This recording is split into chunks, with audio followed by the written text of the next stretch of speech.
Thank you very much, and good morning, everyone. I'd like to call the meeting to order and acknowledge that we are in Treaty 1 territory, the home and traditional lands of the Anishinaabe, Ojibwe, Innu, Cree, and Dakota peoples, and in the national homeland of the Red River Métis. Our drinking water comes from Shoal Lake 40 First Nation in Treaty 3 territory. My name is Lynn Nesbitt, and I'm chairing today's panel. Joining me on the panel are Diane Knight and Richard Whitbread. Our assessor today is Myrick Froelich, and our hearing secretary is Stephen Lunn. To the Zoom participants of the hearing, please note you are placed in the waiting room until your property is called upon. When it is your turn, you will be admitted into the meeting. Kindly follow along on the City of Winnipeg's Board of Revision YouTube channel for the hearing process. Once the host admits you into the hearing, please close or mute your YouTube player. You will then be permitted to speak with respect to your property. Once your hearing has concluded, you can leave the meeting. We'll be hearing applications for revision of the business assessment role in accordance with the Municipal Assessment Act and the City of Winnipeg Charter. The matters for which revision is requested have been described in each application, and we will limit discussion to those matters. The statements that are made at this hearing are sworn testimony, and anyone speaking to the matters must be sworn in. Be advised that comparisons of assessments of properties are not considered evidence of market value by the Board of Revision. The Board of Revision is appointed annually by Council and is independent of it and the City Administration. It makes its decisions on the basis of the evidence provided at this hearing and issues a written order that will be mailed to all parties as soon as possible. Please note that the board's decisions with respect to an application may be appealed to the Manitoba Municipal Board if the matter pertains to assessed value, or to the Court of King's Bench if the matter pertains to the application of exemptions from taxation. Should you wish to appeal, information on how to do so will be included with the board's order. With respect to the hearing process, I'll confirm the points of appeal with your property to be addressed with each applicant following the swearing in. You'll then have the assessor's testimony, followed by questions that the applicant may have, and then the applicant's testimony followed by questions. Each side will have an opportunity to summarize if they wish. Once all of the evidence about an application has been brought forward, the applicant may leave. The process will repeat for each item on the docket today. The session will close after all the applications have been heard, and the board will deliberate in private and make its decisions. You will receive the board's decision by registered mail as soon as possible. As information, all public hearings are live streamed, recorded, and will be part of the public record. We'll be hearing items 1, 2, 3, and 7 on our docket today. Mr. Lunn, please affirm the assessor's and the applicant's testimony. Mr. Assessor, please state your full name. Myrick Froelich. Do you affirm that the evidence you're about to give at this hearing is the truth, the whole truth, and nothing but the truth? Yes, I do. Thank you. Mr. Mercury, please state your full name. James Mercury. Do you affirm that the evidence you're about to give at this hearing is the truth, the whole truth, and nothing but the truth? I do. Thank you. Thank you, and good morning, Mr. Froelich and Mr. Mercury. Today we'll start with item number 1 on our agenda, which is file 224095, 99 Murray Park Road. Mr. Froelich, when you're ready, you may begin with your evidence. For the 2023 assessment, for business assessment, the roll number is 54535, and the initial value that we had for this property was $4,352,820. Mr. Mercury and I dealt with this issue for the realty in 2023, and we came up with an overall value that we both agreed with. Our methodologies were different when it came to the value for the 2023 assessed value, but looking forward, after Jamie and I talked about this yesterday for an extensive period of time, I'd like to make a recommendation of $4,067,580, and that's just a follow through from the 15-1 realty agreement we did. There's a list of all the occupancy costs that we have listed there, and we also have a list of comparable rents. So I am comfortable with the value of $4,067,580. And before we ask Mr. Mercury his response to that. What is the base rent that you used? It was 406 and we used 363. 363. Okay. And Mr. Mercury, you have a recommendation in front of you of 4,067,580. Do you accept the recommendation? We do accept that recommendation. Thank you. Okay, thank you so much. Ms. Knight, do you have any questions or comments on the recommendation or on this matter? I do not. Thank you. Okay, Mr. Whitbread? You're on mute, Mr. Whitbread. I have none, thank you. Okay, thank you so much. That concludes item number 1 on our agenda. I'm just admitting Mr. Bailey to the Zoom meeting. Okay, thank you.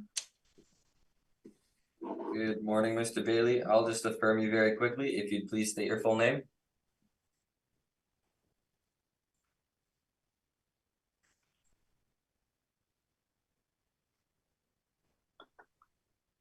Can you hear us? I don't think think he's having some audio issues, it sounds like. Okay, we'll take a quick recess and we'll fix that. Okay, thank you very much. And I will affirm Mr. Bailey. Mr. Bailey, if you would please state your full name. Robert Harold Bailey. Do you affirm that the evidence you're about to give this hearing is the truth, the whole truth, and nothing but the truth? I do. Thank you. Welcome, Mr. Bailey. Thank you. We are on item number 2 on our agenda, 870 Lajimodiere Boulevard.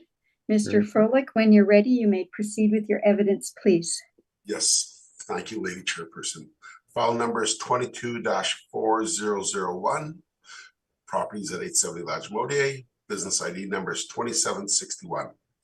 The initial ARV value is $2,954,460. We do have the correct premise area of 445,855 square feet. However, we do not have the current areas for the occupancy costs. If you see my recommendation below, I am asking for the value to be confirmed for this property. Due to COVID, there was no opportunity for an inspection, and the area for the occupancy costs are not correct. We are asking for the value to be confirmed because the realty has changed by $82,389. This change is not reflected in the occupancy costs above. The BA occupancy cost area was $363,466. In my opinion, the areas should be at least $445,855 as listed above. Water will be frozen and pipes will burst if there's no heat. So there's an issue with regards to the property and having the correct occupancy costs. While there was a cut during the 2023 Board of Appeal, and there was also that had taken place, we are not making a recommendation for this property because of all the issues with the occupancy costs. The 2021 assessment for this property is also at the Municipal Board for Realty. We are hoping to resolve all these issues at the Municipal Board. We are asking for a 54-1 because the realty has changed and has not been properly addressed with the business assessment. The BA occupancy areas was for 2020 was 363,466, and I shared this with Jamie yesterday. Until we inspect this property, we will not be issuing a supplemental, which is why I'm asking for the value to be confirmed. Thank you. Thank you, Mr. Froelich. Mr. Bailey, do you have any questions for the assessor? I think maybe, Madam Chair, I'll start with the questions if that's acceptable. So I think before I start with the questions, I think it just might be helpful to outline kind of what the issues are here, and then I can ask some questions of Mr. Froelich, because I think it will guide the board in terms of where we're going with this one. As Mr. Froelich is correct, there's been a number of appeals with respect to this property, but the square footage of 445,000 square feet, the parties are in agreement on that square footage of the building. So there's no issue that the business assessment has captured the original building, of course, and then the additions that were made more recently. So that's 445,000 square feet. It was previously addressed in the realty appeal hearing, which I believe occurred in November of 22, which time we dealt with the market value of the property at that time. Mr. Froelich is correct. That is under appeal to the municipal board. This is a business assessment, so the issues are somewhat different. It does appear that the assessment we did, before I get to that, the board did deal with occupancy costs generally in the last business assessment appeal for 21 and 22, I believe. That was in May of last year, where this was an issue in terms of how much what the occupancy cost should be in terms of a proportionate amount of heat, hydro, air conditioning, and heat, electricity, water, and air conditioning, and the relative amount of space that applies to each of those items. That was addressed. What has not been captured in as Mr. Froelich has indicated, what has not been captured in the most current assessment, for whatever reason, Mr. Froelich indicates it was because of a lack of inspection. I can't speak for the assessment department, but they've included some numbers there, which Mr. Froelich is correct. They are based on an assessed area of 363,000 square feet rather than the 445 square feet.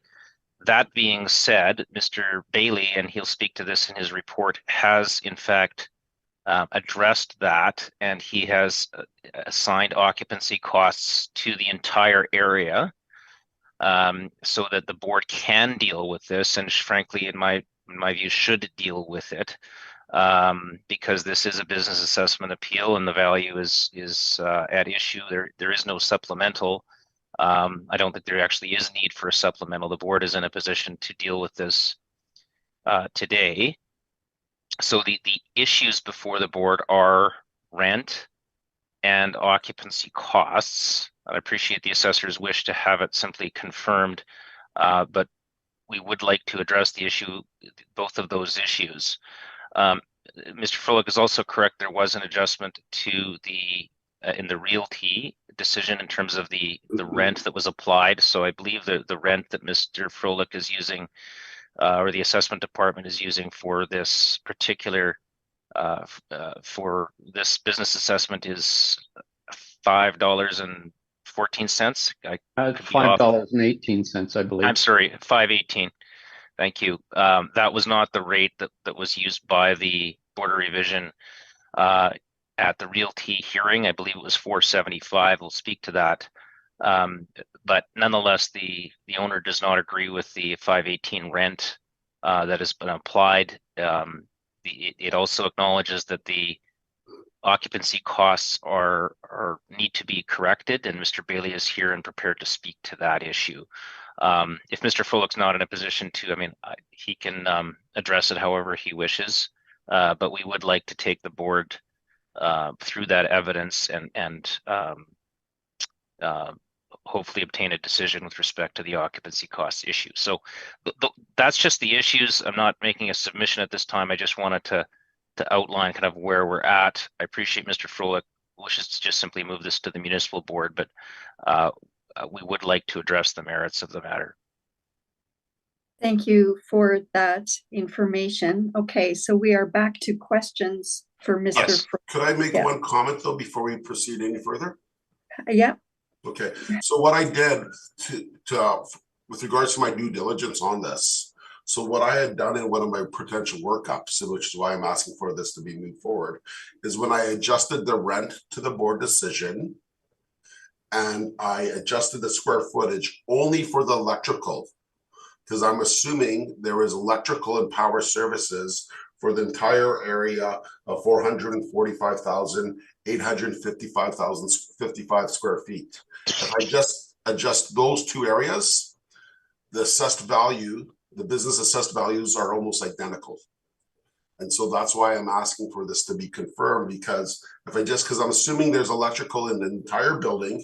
I looked briefly at Mr. Bailey's brief, but I didn't, I'm looking forward to going through it more thoroughly, but that's why I'm asking it for it to be confirmed, because when I adjusted the the occupancy costs, I had noticed that that the values were almost equal, like they were almost identical. So I'm open to questions now. Thank you.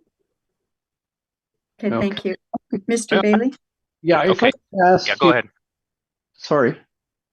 If I could ask you about your statement that at least the whole building should be heated and water. Typically, you would not put any water into freezers or would that not be correct?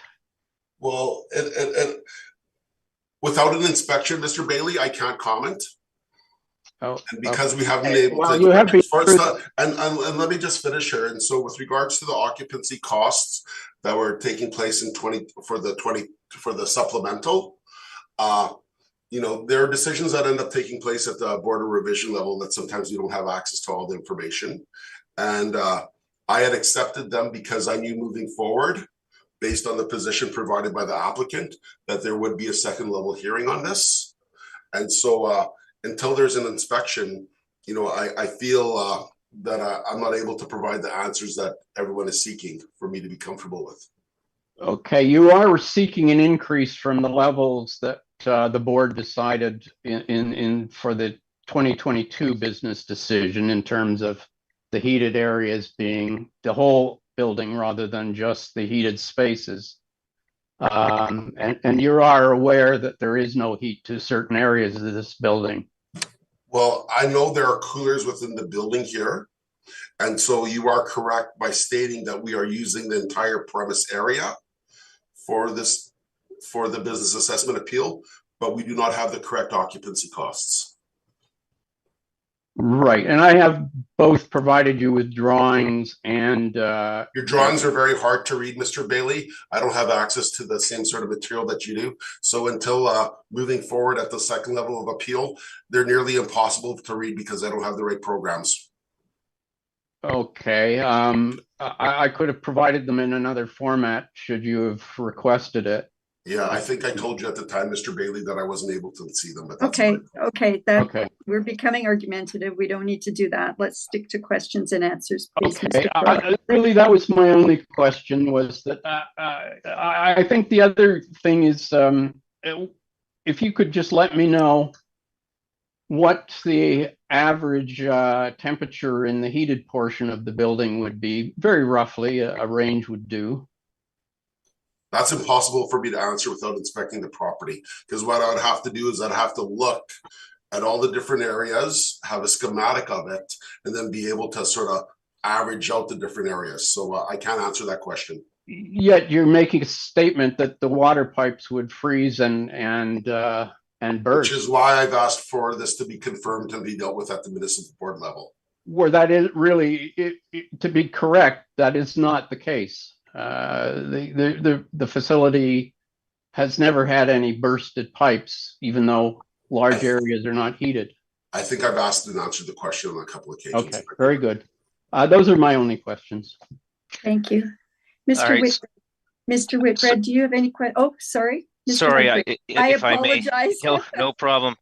We've dealt with the occupancy costs briefly, and I know Mr. Bailey will be speaking to that issue in his report. I just did have a couple of questions regarding the rent for Mr. Froelich. He's applied a rate of $5.18. So, Mr. Froelich, I take it that is just based on the model that has generated that rent? Well, first and foremost, on my brief, it says 514. So where do you see 518? I'm sorry, that's what Mr. Bailey had indicated. Maybe 514. Is it 5? Yeah, actually, now I'm looking at the assessor's brief. It is 514. I'm not sure why I had. Okay. If 514, then Mr. Froelich, I take it that's just a model-based driven rent? That's correct. Okay, and so you didn't do a necessarily a site-specific analysis to support that rent at 514? Hard to do a site-specific analysis without an inspection, Mr. Mercury. Okay, so you did provide some rent comparables at your page 2 of your brief. You see that? I take it these are the same comparables that would have been presented in your realty brief That is correct, previously? Mr. Mercury.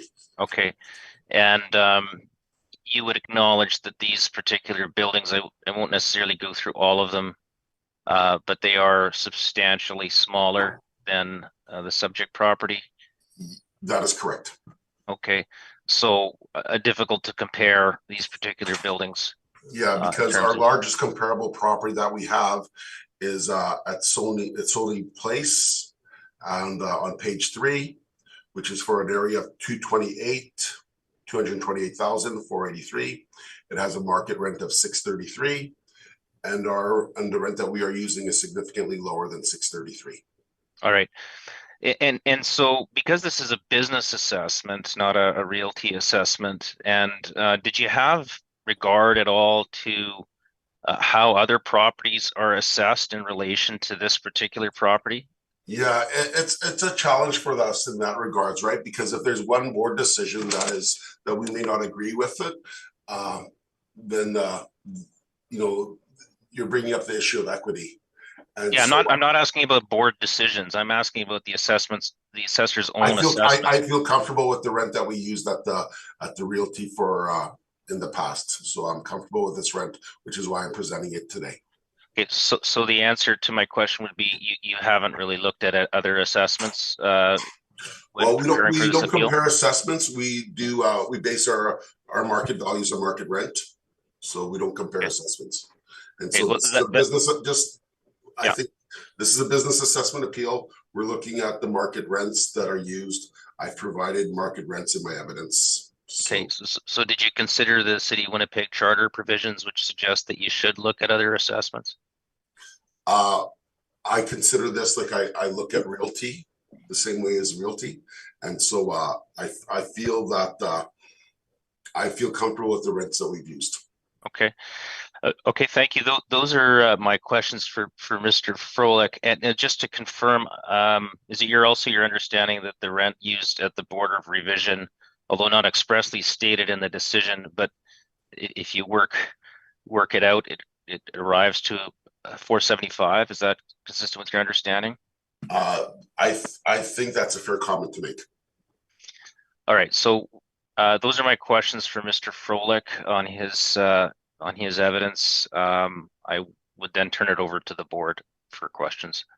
Thank you, Mr. Mercury. Mr. Whitbread, do you have any questions? I do. I'm just looking at Mr. Mercury's last comment.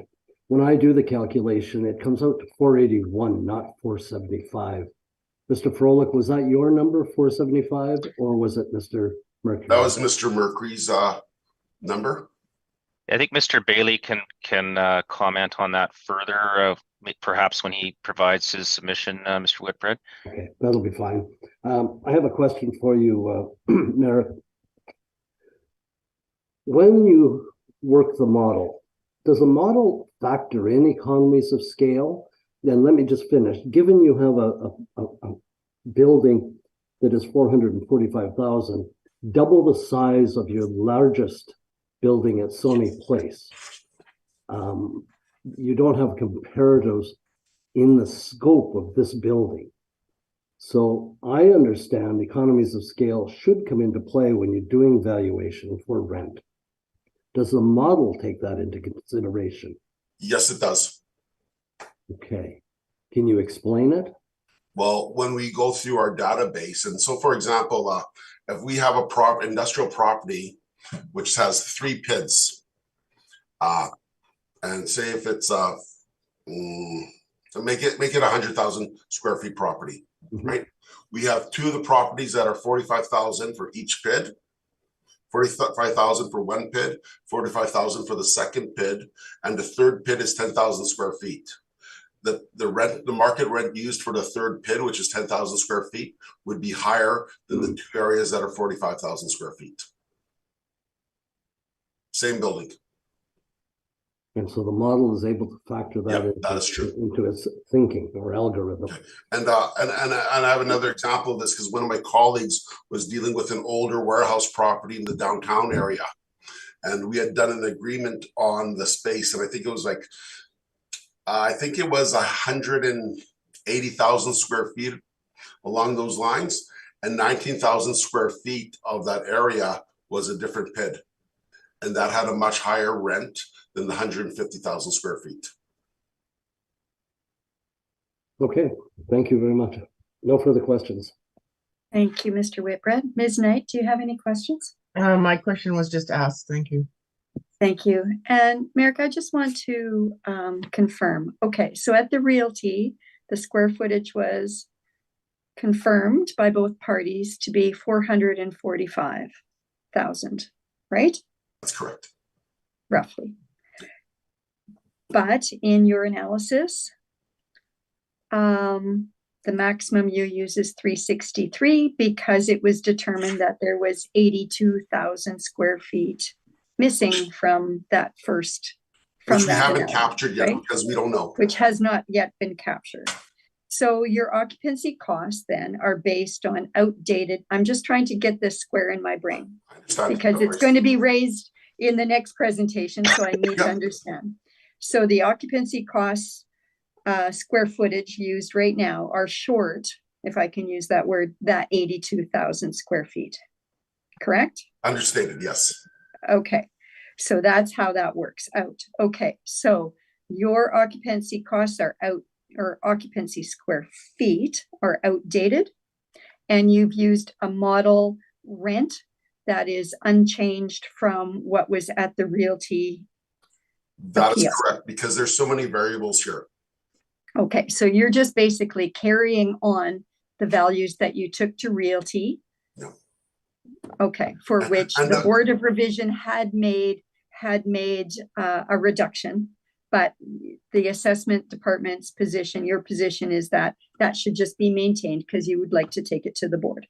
Well, the municipal, the municipal board has taken it, both of these, the 2021 to the board and to the municipal board. So what ends up happening is maybe after my inspection or going through my due diligence, maybe we'll be asking for an increase at the next level.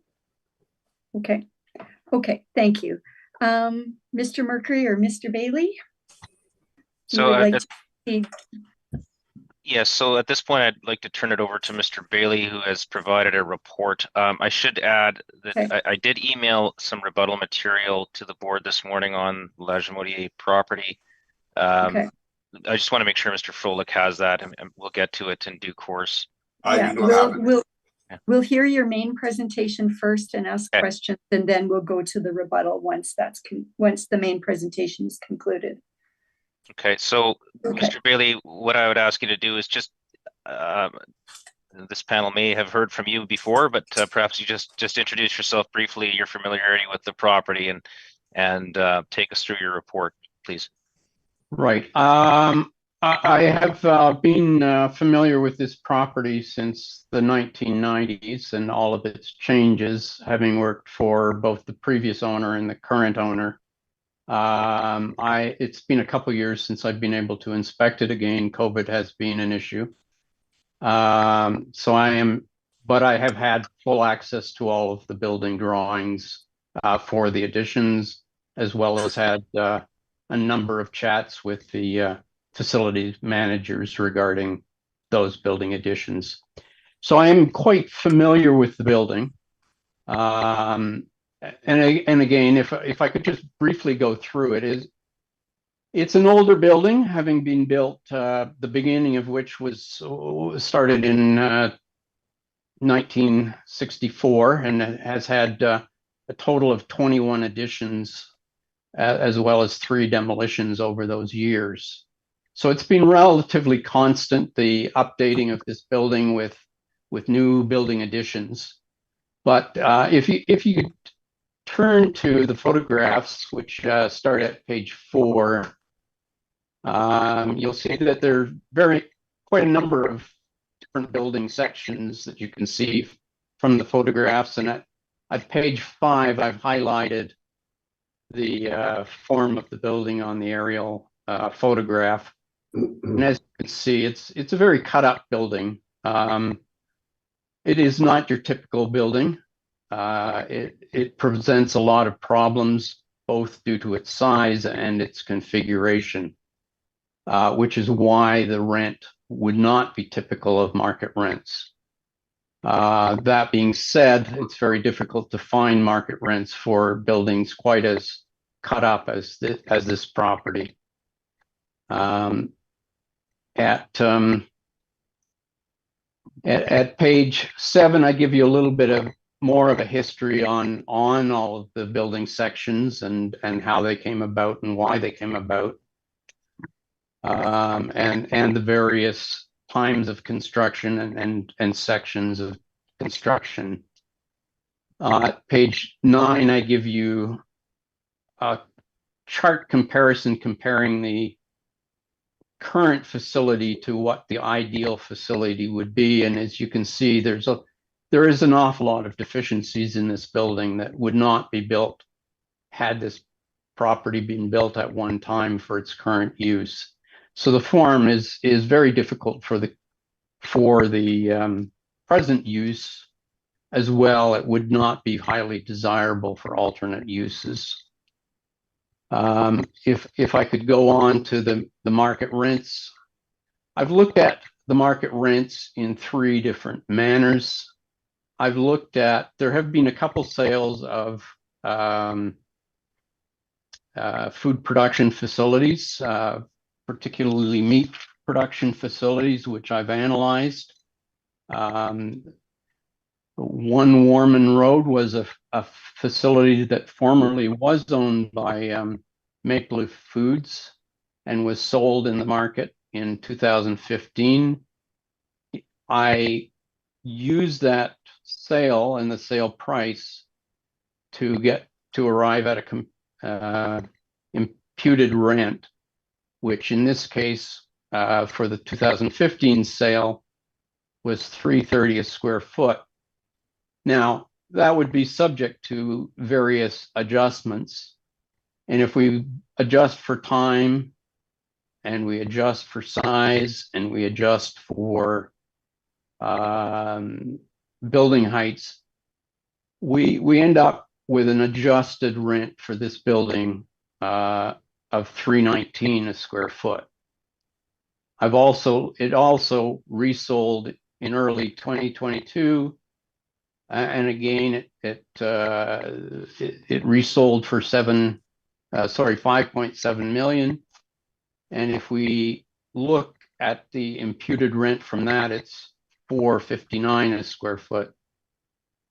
And again, that requires a bit of time adjustment as well as adjustments for size and for other factors like building heights. And once you do all of those other adjustments, you arrive at an adjusted imputed rent of $306, so fairly close to the $319 based on the sale 7 years earlier.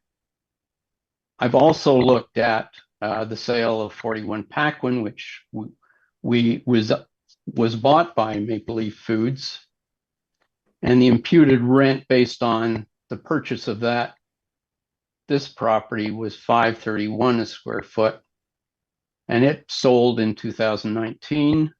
Once we time adjust it and size adjust it and adjust for other factors such as building heights, we end up with an adjusted imputed rent of, for comparison to Lagimodiere, $2.76 a square foot. So basically the 3 sales, 2 of one property and 1 of the other, are indicating from market sales that a rent somewhere close to $3 would be reasonable for this property. I also looked at market rents on this property, and again, I've used much the same rents as I did for the realty appraisal. I have left off one rental property that the assessor did not feel was a market rent, and so it's been adjusted a little bit. For the realty, I did not adjust the rents, so I presented median rent of $3.50 a square foot for properties that were substantially smaller than the subject property. And if we go to tab number 9, which starts at page 61, you will see I've gone through a series of adjustments to that rent for time, for between the time of sale and the base date evaluation. I've also adjusted for size and building height, as well as age of the buildings, which, as age does also affect the building, and as the median age of these rental properties was slightly older than the subject property. So again, if we go back to our comparable rent study, if as you go through that section, I've shown you the adjusted average age at each of those adjustment processes, and in the end, I've ended up with an adjusted rent of $3.80 per square foot. Now that's virtually the same amount as I presented to the board for the realty appeals. However, as you heard, the board decided on a higher number, which was $4.75 a square foot. However, I did not present my whole adjustment process as to how I arrived at that $3.81 rent. Finally, I've looked at the market rents for comparable properties, and for comparable, I've considered, and that starts at page 15 of my report, and is detailed in at tab number 10 of my addenda. But again, I've identified 13 properties which are over 200,000 square feet, and thus a little more comparable to the subject than the rents I was able to find in the open market. And based on that, again, I came up with an average rental rate per square foot of $3.71 and a median rental rate of $3.57. That's before adjustments. Again, I've gone through that same adjustment process, which can be found at tab 10 of my report, or page 68. And again, I've adjusted for differences in size, building height, and age. And at the end of that adjustment process, and on the following pages, you'll see each of those adjustments, how they were determined. And at the end of that process, on page 70 of my report, you will see that it also ended up at an adjusted value of $3.81 per square foot of building area. And if I could go back to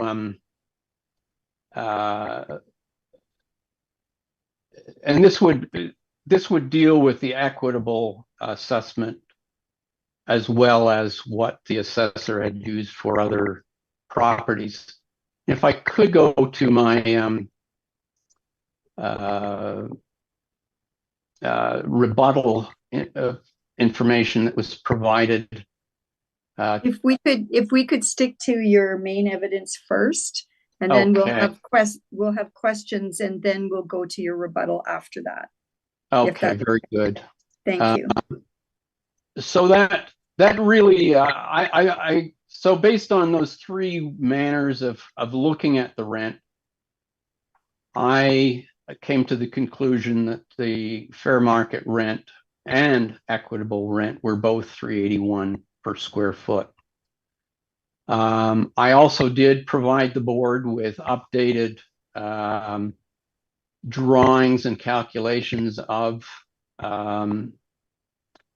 the building, which is at tab 1 or page 21 of this report, showing all of the areas of the building, and at tab 2 or page 23 of the report, I've shown all of the calculations for all of the building sections as to what utilities were included in each building section and what the total utilities for each category, whether it was heat, hydro, water, or air conditioning, were for each building section.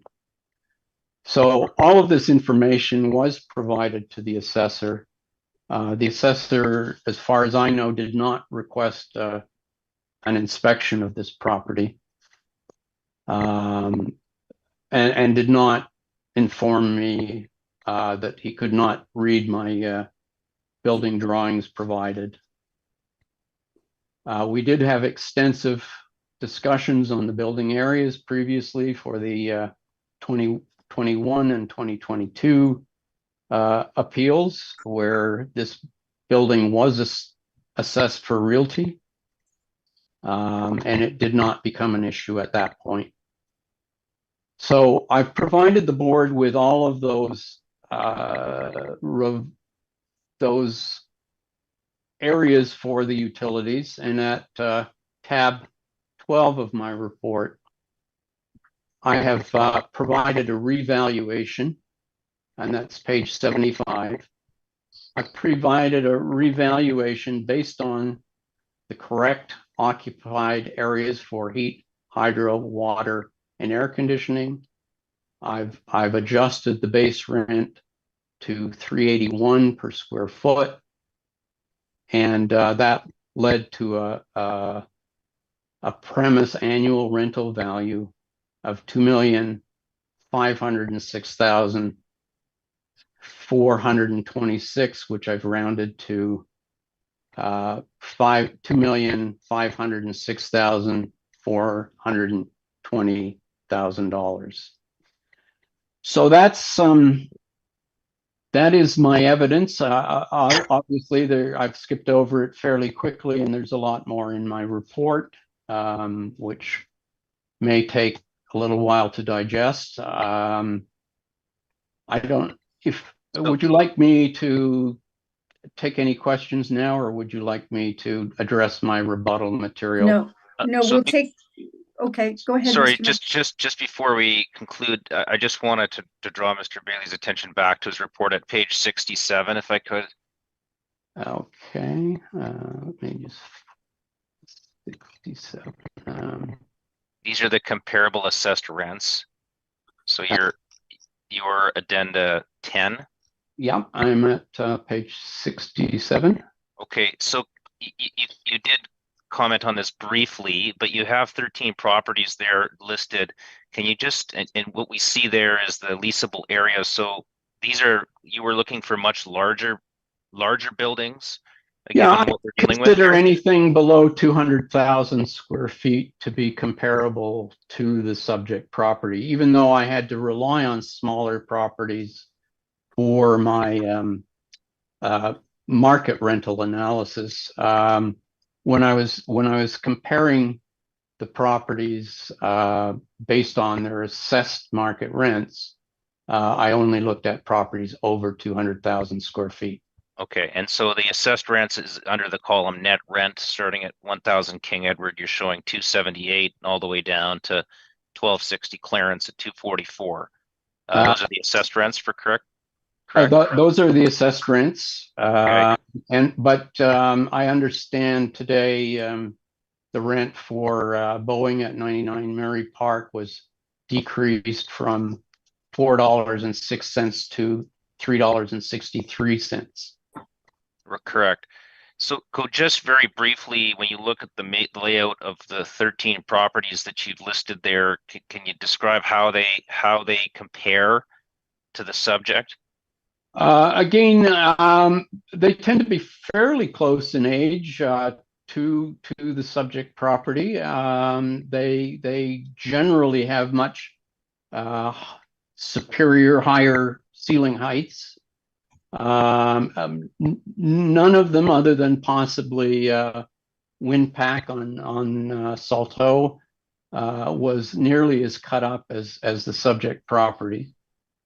So in most circumstances, they were superior to the subject property.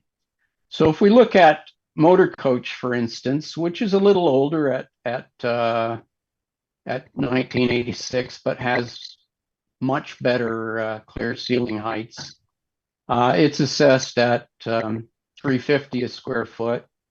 Windpack, which is a little larger than the subject, is assessed at $348 per square foot. In that sense, it didn't make sense to be at $518 per square foot or $475 per square foot. Does that answer your question? No, I think that's helpful. Thank you. So I think at this stage we'll open it to questions first from the assessor and then from the board. Thank you, Mr. McCree. Mr. Froelich, do you have any questions of the applicant? So do we compare assessed rents, or do we compare market rents when we do valuation at this level? So that's sorry, if I just interject, I can address that because it's more the nature of a legal question, and I think you have to have a look at the City of Winnipeg Charter, which says that you look at both, and equity is, and I'll get to this in our submission, but this is not a realty assessment; it's a business assessment, and it's governed by the City of Winnipeg Charter, and you're required that equity very much is relevant to this, and you should be looking at how you are treating other properties. It's right in the City of Winnipeg Charter. So I can take you to that if necessary. No, the reason why I ask is because there's two comparable rental rate analysis done here. And I noticed that I don't know, I don't have the pages here, but not the comparable assessed rents, but the actual comparable market rents. The median is $589 and $588. And the rent used at $381 is 54% less than the $581. And so to me, that seems to be like a very significant discrepancy in terms of the market rents that are out there and what you're actually seeking for in terms of a market rent for this property. Are you talking about the unadjusted? I'm looking at your comparable rent analysis done in your brief. Okay, Mr. Bailey. I'm looking at now. If I could address that, I'm looking at those now, and the median market rent is $3.71, and sorry, the median is $3.57, and the average is $3.71. Okay, you know so what? I'm not certain where you're getting your numbers of $5 from. You know what? I print out paper copies because I prefer paper copies. I will reference the page. Just give me a sec so I can find the PDF copy of your brief, and then I can address the correct page. Please bear with me.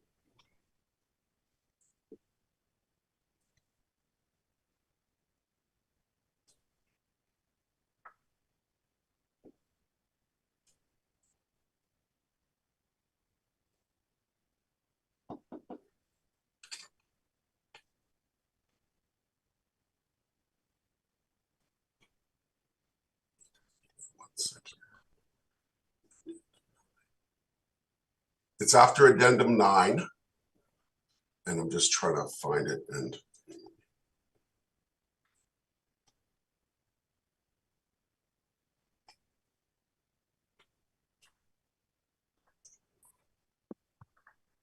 is that page 61? 61 is the assessments, comparable analysis, and then further up, I'm trying to find it because I got the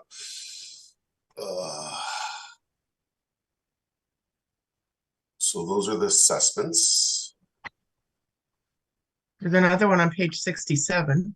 Is that the one that has a medium and a mean of No. 589? Both of No. them have a median and a mean. So if we're looking at the assessed rents, it would be page 61. That has the mean and the medium 589 and 588. Okay, on so page so 51. it says the Okay, now those are, just sorry, if I could just, the actual mean and the median there are 390 and 350.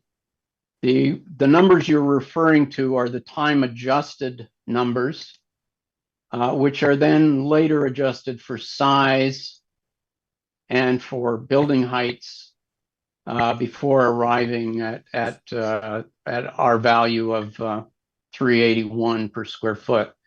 Keep in mind that when you look at the mean and the median size of these properties, the average size is 144,000 square feet, and the median size is 133,000 square feet. So these properties on average are about a third of the size of the subject. yeah, but 40%, but also 40% of this property was built since 2008. So you'd have to put an adjustment to increase the rent to be more reflective of Well, the I have actual age done of the building. I have done that, and if you can see that the average age of these buildings was 1975, and the median age was 1977. And again, in my adjustment process, I have adjusted for the age of these buildings. And all of these buildings were, well, many of these buildings, or some of them, were built in more than one stage. So their effective rate or effective age was also adjusted. For the subject, the effective age, including all of the newest building sections, is 1991. So I have adjusted all of the rents for each of the individual properties to reflect an age of 1991. So in my analysis, I've adjusted for the age of each of these comparable rents, as I've done with the comparable assessments. So, but did you do an adjustment to be reflective of the fact that this building? So you're doing you've done an adjustment looking at your comparables, but have you done an adjustment to look at the fact that the subject property, that over 40% of it has been built in the 21st century? Because I don't see that adjustment here. Yes, it is dealt with, and I've dealt with it in the body of my report, and it is dealt with in the building area calculations, and it comes out to 1991 when you average in the sections that are from 1964 and 88 and 2007 and 2000, and all the other years. When you weight all of those out, it comes to an average age of 1991. Okay, that's the effective age that we're using for the property, but do you have a comparable here that was built in like the 21st century out of these properties that you have listed? Some of them were built in stages, and for instance, the last one, 11 Plymouth, had an addition in 2021, yet its average age is 1991. Okay, so on the comparable where we're using the 366, I see you have one outlier rent of $3. Wouldn't that impact the mean and the median quite significantly by using the one really, really low rent? I'm talking about the comparable because there's two comparables on 6 and 7. We have one of them at 528, and we have another we have adjusted to rent at $8.57, and then we have another one for $3.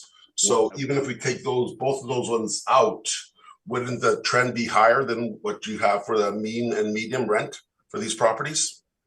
No, it would not change. Really? If we took both of the leases at 1821 Wellington out, it would not change the final outcome in any way. Really? One is above the median, one's below the median. Okay, I don't agree. So it wouldn't make it. If that's your answer, difference. if that's your answer, Mr. Robert, then I understand.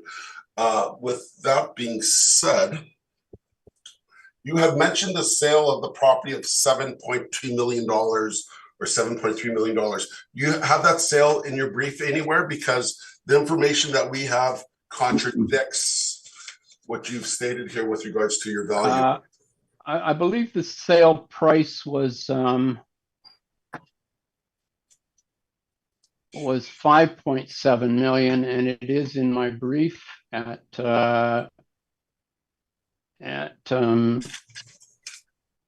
let me just find it here. So sorry.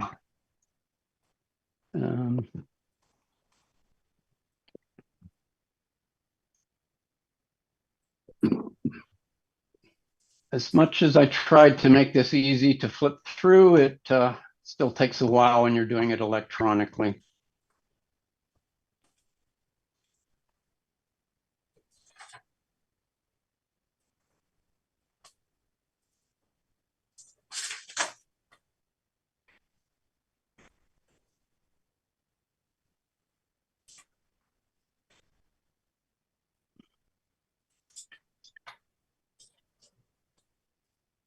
It's in Addenda tab 4 at page 46.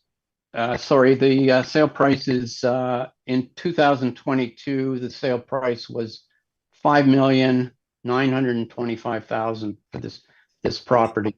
Okay, the reason why I say that is because I have a sale for this property at $12.2 million for this property. Right, that is not an open market sale. It was a sale based on the property was not listed. It was bought by a marijuana company that. Are you talking about the Mace? Are you talking about the sale for $11 million in 2018? I may be. I don't know. What page are you on, Mr. Froelich? Well, the point is, like, and this is where. Can you reference the documents? You're obviously referencing certain documents. Can you point out the page or the documents you're referencing, please, so we can follow you? Mr. Bailey's being very selective with his presentation. He's using one sale, but he's not using another sale. And so I'm asking about, there's actually two sales that are in existence that don't support his position. So I'm asking, Okay. Now, I do have all of the sales of this property in Addenda tab 4. So if there is a sale at. Sorry, what page is that? It's Addenda tab 4. Well, the doc portion of Addenda tab 4 that deals with all of the sales starts at oh dear. It's page 26, Addenda tab 4. Okay, I have it starting at page 40 of this report, and it's the title status for this property. And as I said, there was between the sale at 5 million, 5 million one, was it, and the sale at 5,000,009. There was a sale at 11 million, but that was not an arm's length sale.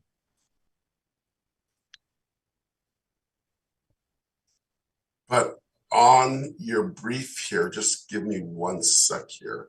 So on page 49 of your brief, you're stating that there was a sale in 2022 for $7.2 million. No, it was $5,925,000. On page 49 of your brief, I'm looking at this 2022 sale. It has an overall value of $7.2 million. And I'm just, you're referencing page 47. I'm looking at 49, but that's sorry. Look at 47. Yeah. And okay. Merrick, is that your paper copy or your electronic? I'm looking at the electronic copy, Oh, page okay. 49. Is my page 49 shows a reverse sales analysis for Yep. number Right. 1 Waterman. And I don't see a sale there. Well, if a reverse sales analysis is referencing a sale in my eyes that took place in 2022, and the sale that I have on our records is significantly higher than $7.2 million. right. There is a mistake on my page 49 where I arrived at the median or the imputed rent of $459. I have somehow mistakenly used a sale price of 7.2 million when the actual sale price was 5,925,000. And So our record showed 12.2. Okay, so well, again, I've provided the full details of the sales of this property at tab number 4. I don't see any sale for that amount. Yeah, I just want to interject here. I think this may be of limited significance. It is a post-reference sale in any event. So I think we can move on to the balance of the submission.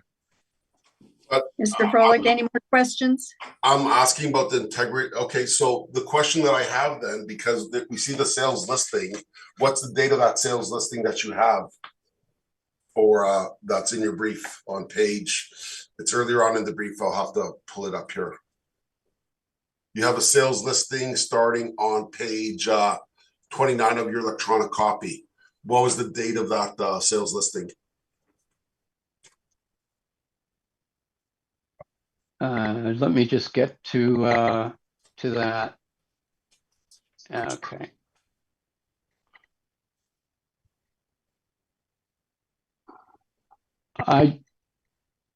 This is a listing for lease, not a listing for sale. Okay. And it's roughly 2016. Okay. No. Okay. Do you have additional questions, Mr. Frolick? You know what? I'm at a loss right now, but to expedite this process, I will say no. Okay, thank you.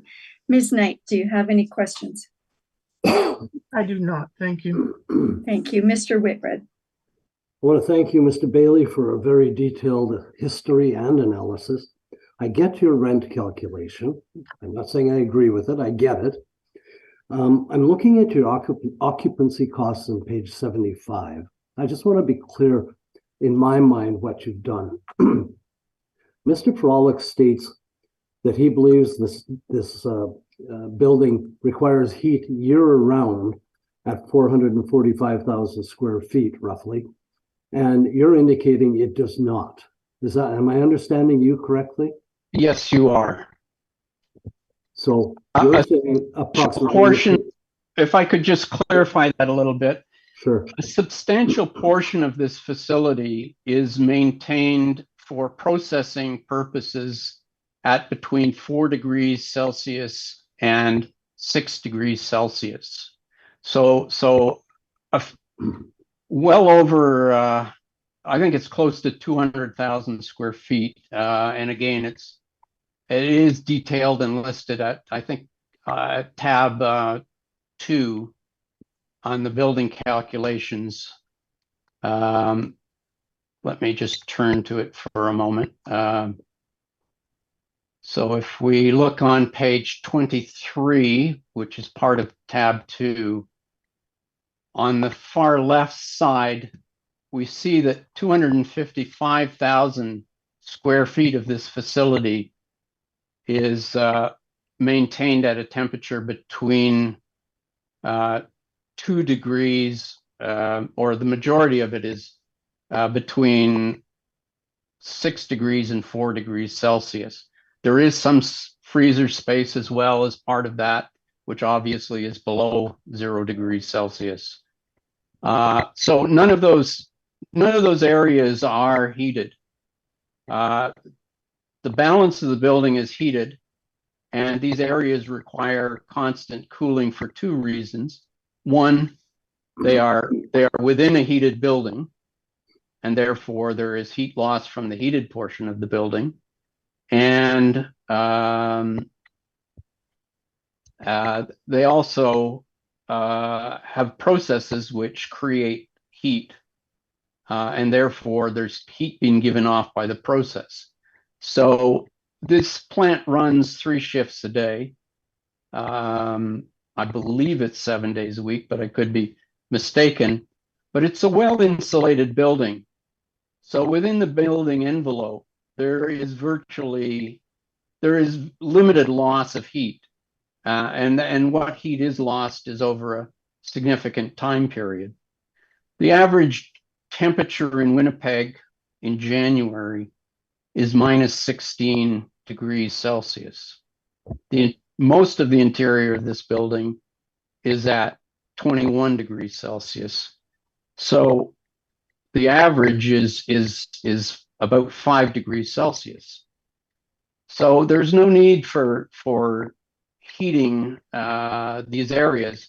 All of the water is distributed through the central part of the building. There's no water in the freezer areas or the storage cooler areas of this building. So the water is really for cleanup purposes within the plant. All of the water to the washrooms is within heated areas of the plant, which has been considered.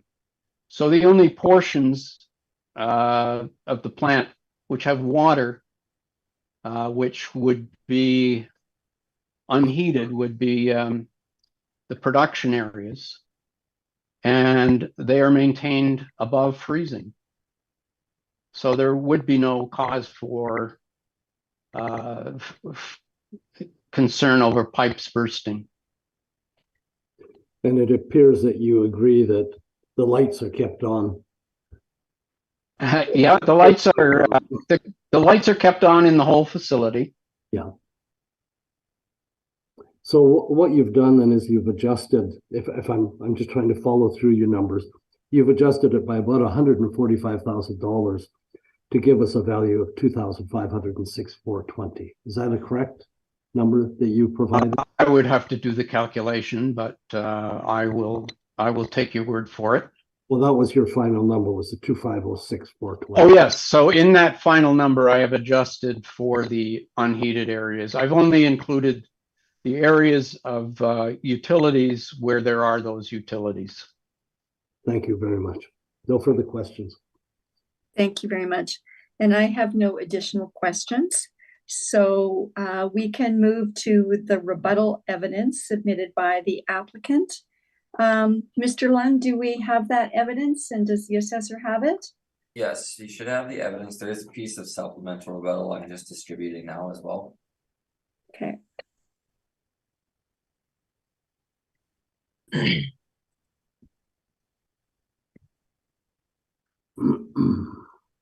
Okay, just give us a second so we can pull it up. We have 2 documents, do we? Yes, it looks like it.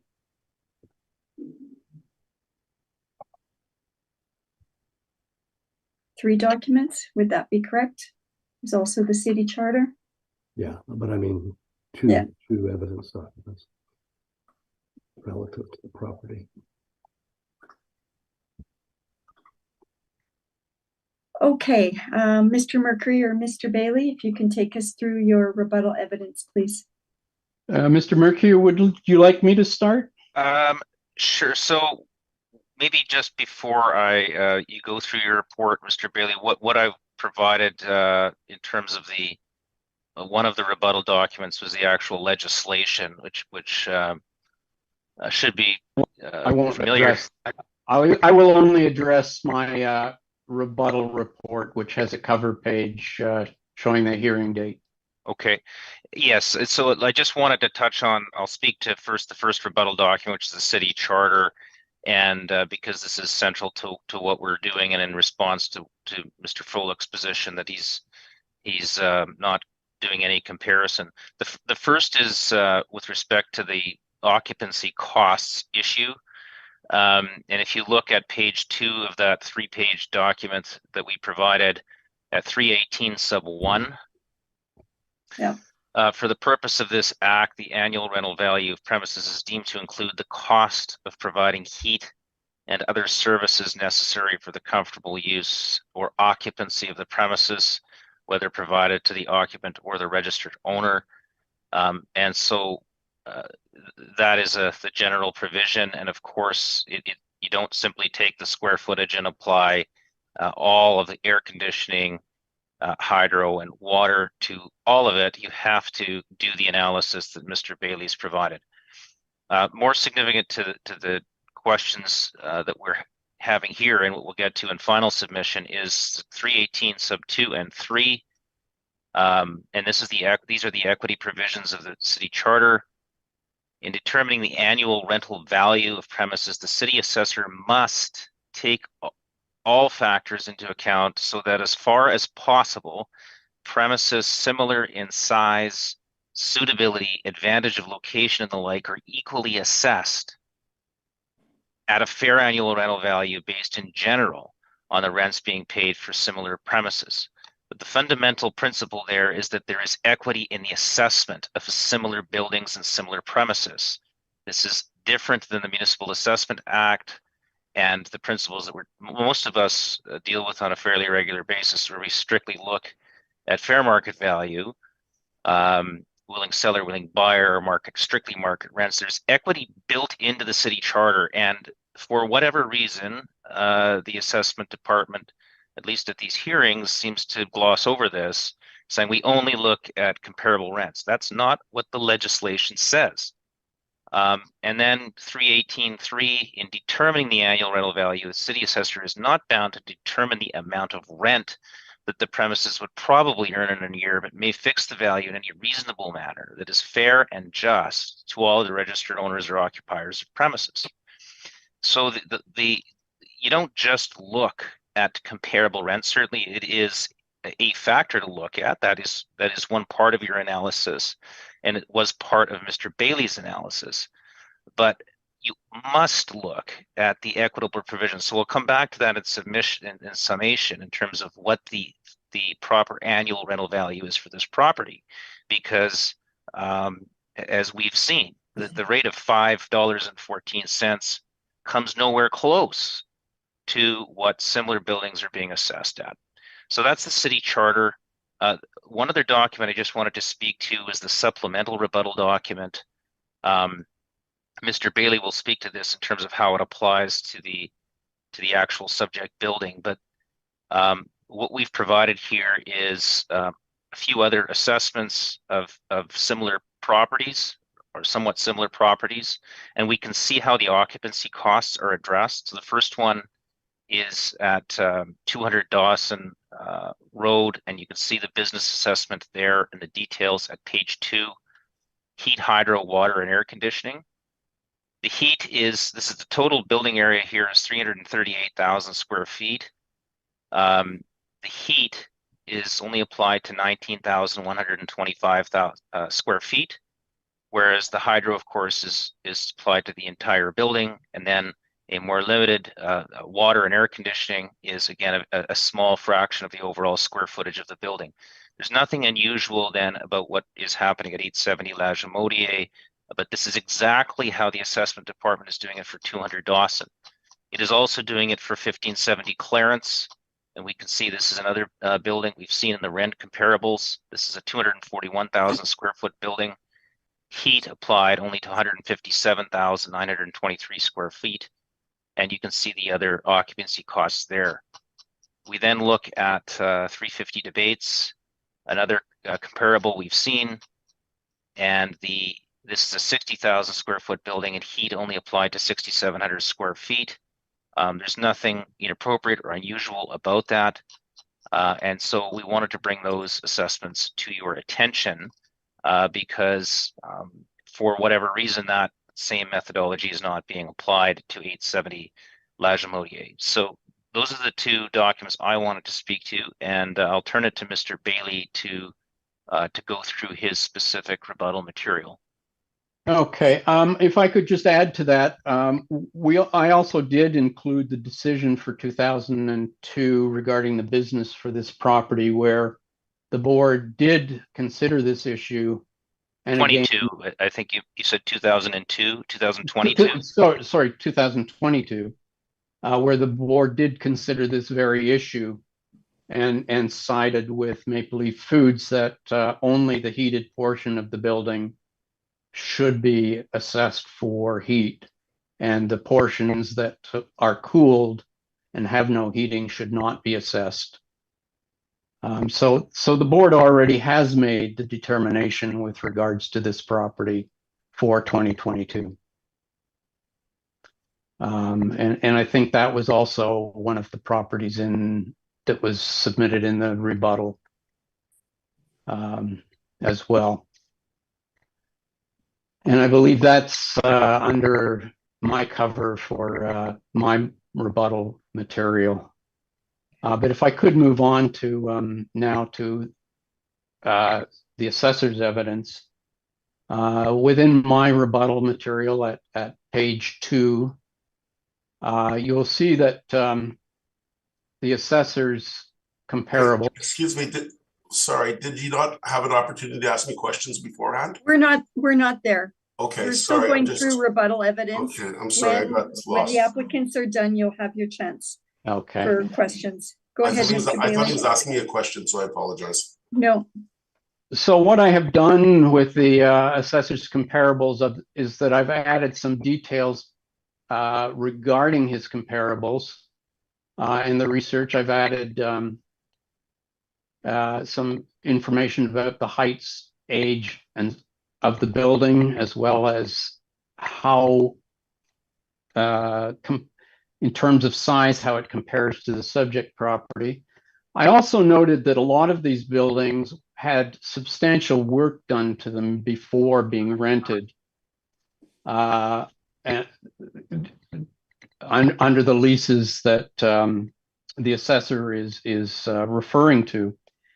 And typically when a landlord does extensive work for a new tenant, they will recover the costs of that work through the first lease term of the lease. And I think that's very important because it doesn't necessarily mean that they represent market rent. And if we look at the middle column of the rents, beside the assessor's market rent, I've put on the actual rent that the assessor put on these properties in for their business assessment. And the assessor specifically mentioned 1370 Sony Place, where the rent was $6.33 a square foot. Yet the assessor is only assessing it at $4.90 a square foot. And again, this is one of the facilities where extensive work was done for the tenant for their specific needs prior to the lease start. So I think it's interesting to note that even though the median rent that the assessor is putting forward for his rent comparables is $641, the assessor's only using a median rent of $481 on these properties. And again, I point out that they're almost a third of this, on average, a third of the size. And there's no adjustment for size, for age, or any of those other factors. So I don't believe these comparables are really comparable to the subject. I know it's hard to find leases of over 200,000 square feet. The assessor has gone back many years in some cases to find leases of that size.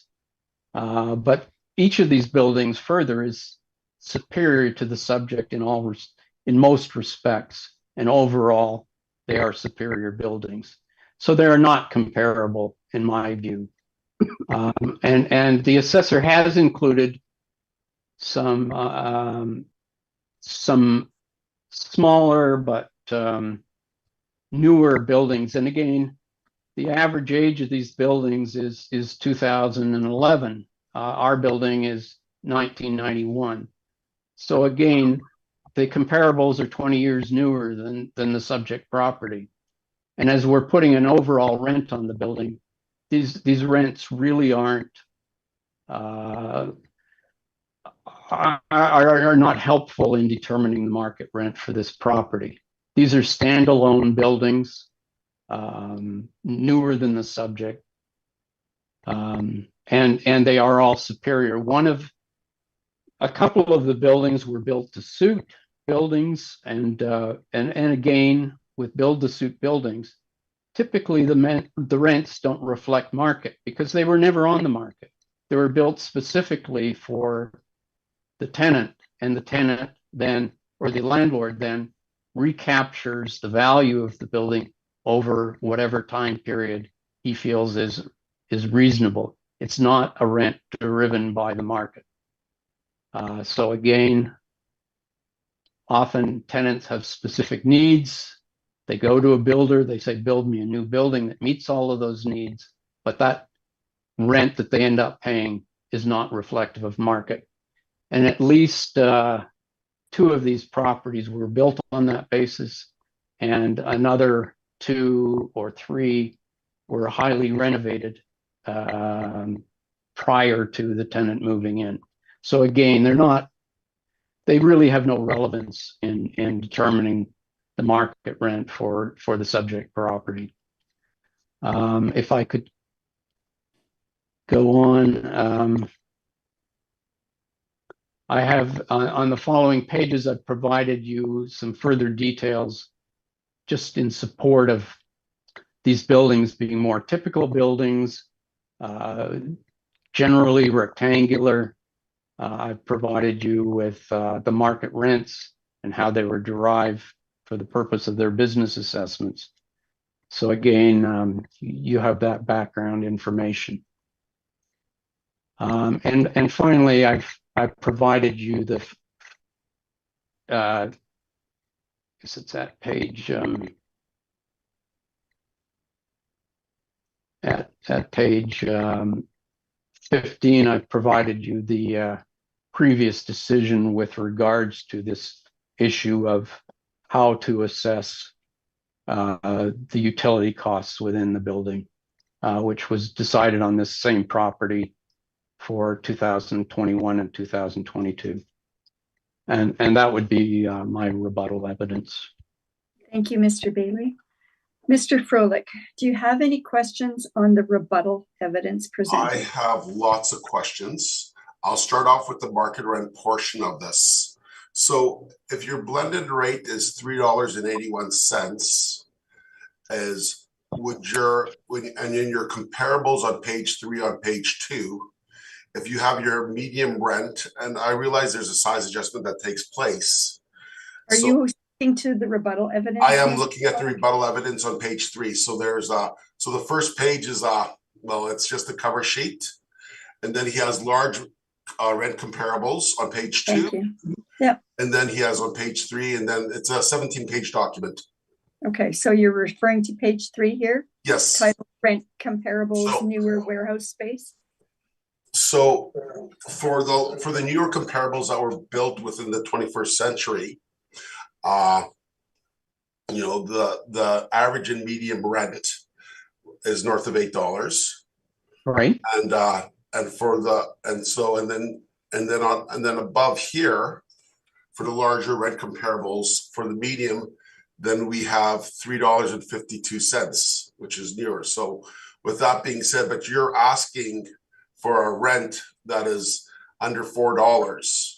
So bear in mind, this is a 445,000 square foot building, not the smaller ones here, but you're looking for an adjustment of more than 50% on a property whereby, you know, 40% of the space has been built in this century. And I don't understand the math here, because to me, with each of the properties, we're looking at buildings where the average age is 2011, whereas the average age for our building is 1999. So 2000. Okay, so yeah, but I'm saying the blended rate approach here. These properties on average are 20 years newer than the subject. They're also less than on average less than a fifth the size of the subject. I'm asking you to justify your position where we have the blended rate for the entire property with both the large comparables and the new comparables, and the fact that the new building is significantly newer, that you have such a low rent. Well, you're not putting different rents on different areas. You haven't done it on other properties. No, what I've This done in property. We're looking at the average age of the building, and we're putting on rents based on that average. And these comparables are not all built at the same time. Most of the newer warehouses were, but not all of them. And they just aren't comparable in any respect. They're less, on average, less than a fifth the size of the subject. They contain comparables that are not market-driven rents. They're based on build-to-suit situations. And where they're not, many of them had tenant improvements to suit the tenants. So again, they're not comparable in any way. So how many of these properties are built to suit then? And your larger comparables?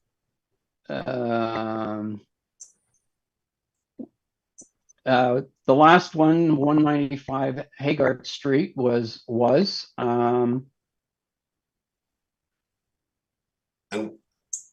and is the rent there significantly higher than 381? Yes, it is. And but again, there the rental rate that is on the lease is $10.49. But in assessing the building, you've put a $7.33 rent on. So you're not even using the actual rent for this property. Well, Mr. Bailey, if we had all the rents at $7, you'd be asking for $5. But this is but when we're looking at market valuation. Mr. Froelich, do you have a question? Yeah, I had asked him. So yes, he has answered. The question is, are there any other properties here that are built to suit? I had thought there was a second one. Yeah, also 350 Debates was built for the tenant, and the lease rate was based on recapturing the capital cost rather than a market-driven rent. So you have one, two, because so. Oh, two of your six. Would you say that less than 15% of your comparables are built to suit? No, 2 of 6 is over 15%. I'm looking at all your comparables, Mr. Bailey. Oh, all of my comparables. Yeah. Which comparables are you referring to? In your rebuttal brief, you have 1, 2, 3, 4, these 5, are 6, your 7, comparables, Mr. Merrick. 8, 9, 10, 11, 12, but you're referencing them as being built to suit. So but the point is, okay, would you agree with me that there's a huge discrepancy in the market rents from built to suit to the assessed value that you're looking for today, for the market rent that you're using today? Well, there's this disparity between build to suit rents and market rents. Okay. And most of these are based on either build to suit or substantial tenant improvements. So as an appraiser, and you do market valuation, do you use assessed rents or do you use market rents? Well, for business assessment purposes, I would look at both. If I'm strictly doing an analysis for market value, I would not. I would look at the assessed values, but I would put far more weight on the actual market-derived rentals. But I would not use rentals for build-to-suit properties. I would not use rentals for properties that had a large number of renovations done to suit the specific needs of that tenant. I would look at market rents where the premises were basically leased as is to the tenant, with maybe a few minor upgrades for this or that, where a carpet is worn or whatever. Okay. So I had noticed that 51 Burmac has a really low ceiling height of 14 feet. Right. Is that reflective of, again, that's one of your comparables, and that was built by the tenant. well, it's no, it used to be owned by Unisys, did it not? Owned by Unisys before Monarch Industries purchased it? No, Monarch Industries is the tenant, and they were the ones that built this facility. Who was the previous tenant before Monarch Industries, Mr. Bailey? They were the original tenant. Wasn't the company called Unisys at the time? I am not familiar with Unisys. This property was sold by Monarch Industry and leased back. Yeah, this was. I'm mindful of that. In 2014, Monarch sold this property and leased it back under a 15-year lease. Yeah, I understand. Question for you with regards to, I'm just trying to find it here right now. Is it in your rebuttal? I think it's in your rebuttal. We will limit our questions to the rebuttal. Yeah, I'm just trying to find it in the rebuttal here. Bear with me for 1 sec. I'm trying to find it here. So we got Sony Place. Mr. Mercury talked about it in his rebuttal presentation. Now I'm just trying to find it. King Edward.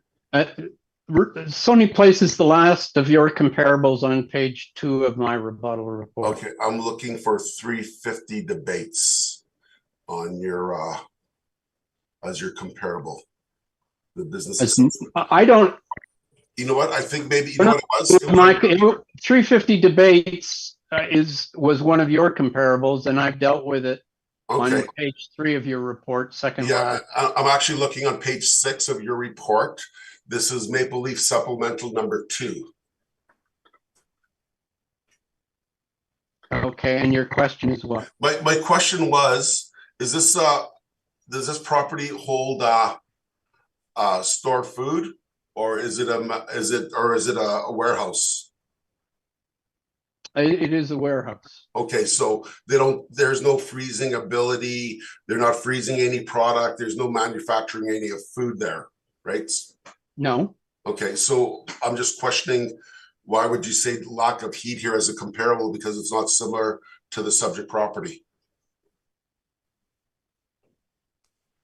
Why would I say? Why would you include it as rebuttal evidence with regards to heat and occupancy costs? It's one of the rents you're relying on. I'm not relying on this rent. You are.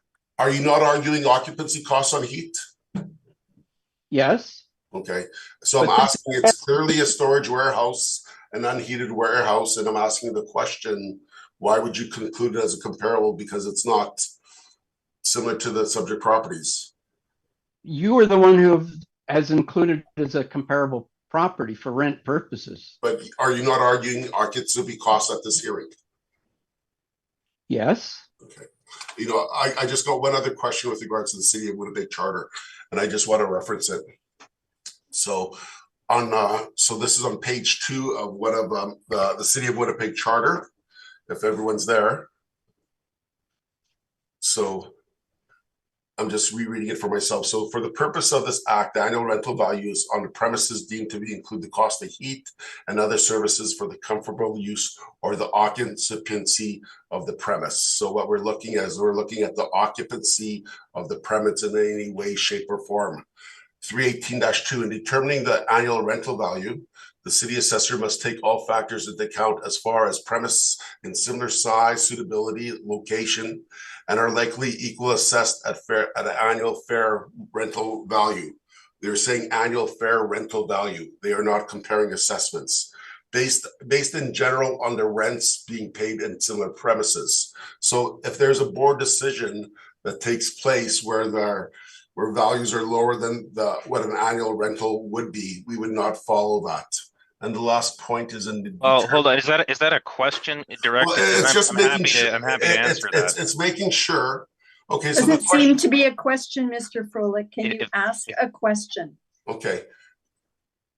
So why did you present so much information on assessed value, on assessed rents when the BA clearly says what is an annual fair rental value? Well, I spoke to that. That's a legal question. There's no question when you read the charter, the obligation is to, on the assessment department and ultimately for the board of revision and the municipal board, is to ensure in business assessments that there is a level of equity in the assessment. Equally, 318.2 says equally assessed at a fair annual rental value, and you're not obligated to look only at other comparable rents. It says that quite clearly in the act. Equity is the cornerstone of the entire legislation.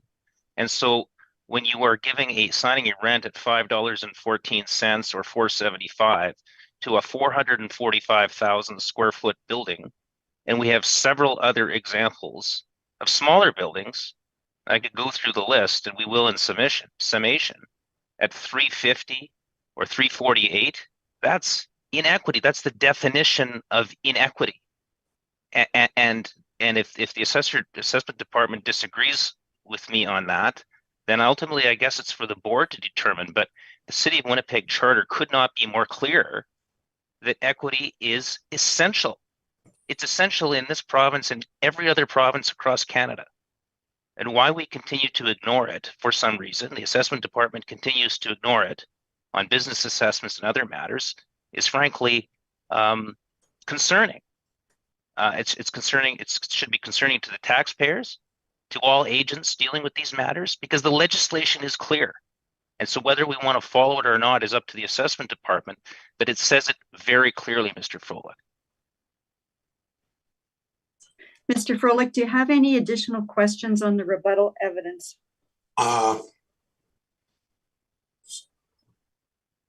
If equity changes all assessments to $1 for market rents, is the city bound to have a $1 market rent for all comparable properties? Mr. Froelich, that's entirely hypothetical and not you know what, relevant Mr. Mercury's position Mr. as Froelich, angle please, is...